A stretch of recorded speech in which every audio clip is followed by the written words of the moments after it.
যখন অন্যান্য বিচারিক মাধ্যমগুলো কাজ করে না। যেমন আপনি যদি দেখেন মোটা দাগে এত বড় বড় অপরাধ করে যারা পার পেয়ে গেছে, যাদেরকে কোনোভাবে বিচারের কোনো কাঠামোর মধ্যেই আমরা আনতে পারিনি, এতগুলো হত্যাকাণ্ড করেছে, এত মানুষের আহত করেছে, তাদের জীবনব্যাপী এই ক্ষত তাদেরকে বয়ে বেড়াতে হবে, মানসিক ট্রমা, এগুলোর কথা তো বাদই দিলাম। এত বড় অপরাধীদেরকে ছেড়ে দেওয়া হয়েছে, তাদের বিচার করার কোনো দৃশ্যমান অগ্রগতি দেখা যাচ্ছে না। খুবই শ্লথ গতিতে আহত এবং নিহতদের পুনর্বাসনের ব্যবস্থা করা হচ্ছে। সব মিলে কিন্তু পরিস্থিতিটা জনগণের পক্ষে না, আন্দোলনকারীদেরও পক্ষে না। তাদের একটা বড় ফ্রাস্ট্রেশন আছে, ব্যাপক পরিমাণে আনএমপ্লয়মেন্ট আছে, অর্থনীতির অবস্থা ভঙ্গুর।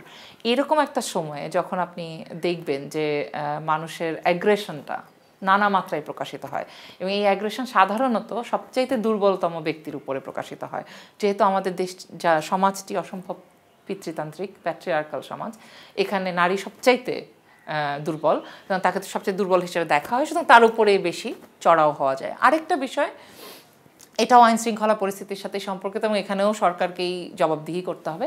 সেটা হচ্ছে যে এই যে সবার একটা ভাব যে আমরা সবাই স্বাধীন হয়ে গেছি বলেই অন্যের স্বাধীনতা হরণ করাও যেন আমার স্বাধীনতার মধ্যে পড়ে, এই যে একটা ধারণা সমাজে প্রতিষ্ঠিত হয়ে গেছে, এই ধারণাটা প্রতিষ্ঠিত হওয়ার মূল কারণ হচ্ছে যখন প্রথম দিকে এরকম মব তৈরি করা হচ্ছিল, সংঘবদ্ধভাবে সন্ত্রাসী কাণ্ড করা হচ্ছিল, সেগুলোর বিরুদ্ধে রাষ্ট্র ব্যবস্থা নেয় নাই। সরকার যদি তখন ব্যবস্থা নিত, তাহলে মানুষের এই যে একটা স্বাধীনতা হয়ে গেছে যে সবই আমরা করতে পারি, সুতরাং একটু যেতে পথে একটা মেয়েকে 4টা কথা বলে গেলাম কিংবা একটা খারাপ মন্তব্য করলাম, এগুলো সবই কিন্তু যৌন নির্যাতন। ইফটিজিং বলে যাকে হালকা করা হয়, সেটা কিন্তু মানে যৌন উদ্দেশ্য নিয়ে অবৈধভাবে কোনো মানুষের সম্মতি ছাড়া যদি তাকে এই সমস্ত উক্তি করা হয়, সেটাও কিন্তু যৌন নির্যাতন, এবং বাংলাদেশের হাইকোর্টের ডিরেক্টিভ অনুযায়ী সেটা যৌন নির্যাতন, সেটা করতে পারেন না কেউ। এখন এই পরিস্থিতির মধ্যে আমরা বুঝতে পারছি তাহলে দুটো জিনিস। এক হচ্ছে যে যেটা একটু আগে বললাম, যেখানে মানে দৃশ্যত একটা বড়ভাবে আমরা আইনের শাসন দেখতে পাচ্ছি না, বিচার হচ্ছে না কারো, তারও বিচার হবে না সে জানে, এত বড় অপরাধ করে পার পেয়ে গেছে, এইটুকু তো করাই যায়।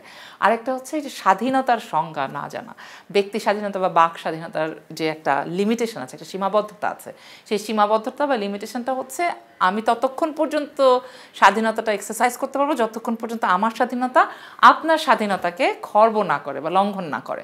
আপনার স্বাধীনতাকে লঙ্ঘন করলে সেটা কিন্তু আর আমার বাক স্বাধীনতায় থাকবে না। এই মিনিমাম যে সাধারণ বোধটা, সেটা কিন্তু আমাদের বেশিরভাগ জনগণের মধ্যে আমরা দিতে পারি নাই। তার কারণ শিক্ষা, তার কারণ সাংস্কৃতিক কাজকর্ম করা হয় নাই, ইত্যাদি ইত্যাদি। কিন্তু অবশ্যই এর মূল দায়টা কিন্তু সরকারকেই নিতে হবে। যে সরকারের প্রধান উপদেষ্টা পৃথিবীব্যাপী বিখ্যাত তার এই লিবারাল প্রোগ্রেসিভ ইমেজের জন্য, কিন্তু নারীদের জন্য যদি দেশটা কঠিনতর হয়ে ওঠে, সেটার দায়টা কিন্তু সরকারের এবং আলটিমেটলি সরকারের প্রধানের। সেই কারণে আমার মনে হয় সরকারকে খুব দ্রুত ব্যবস্থা নেওয়ার দিকে যেতে হবে, যাতে আর মব তৈরি করা না যায়।